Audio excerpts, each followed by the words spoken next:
sabiendo que el mundo es pura hipocresía. Corazón, aquella paloma que amaste en la vida. Corazón, demuestra lo ingrato que es este mundo.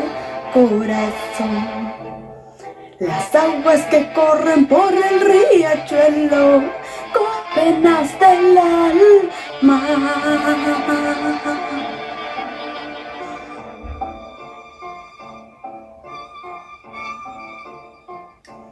Tómalas con calma, vamos corazón, sonríe a la vida.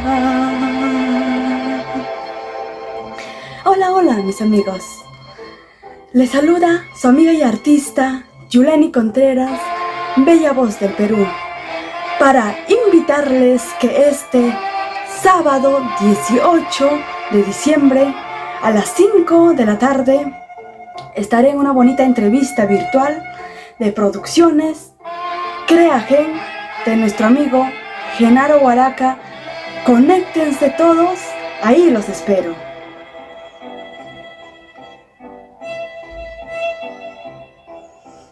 Quiero revivir en ti mis ansias, ansias de vivir y amar la vida, ansias de vivir y amar la vida.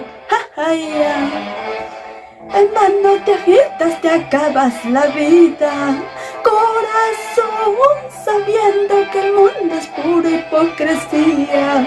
Corazón, aquella paloma que amaste en la vida.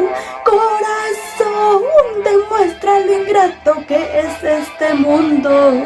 Corazón, las aguas que corren por el riachuelo. Corazón, se llevan tus penas y tus sentimientos. Corazón, el mundo es pequeño, el mundo da vueltas. Corazón, más vale que olvides tus falsas pasiones.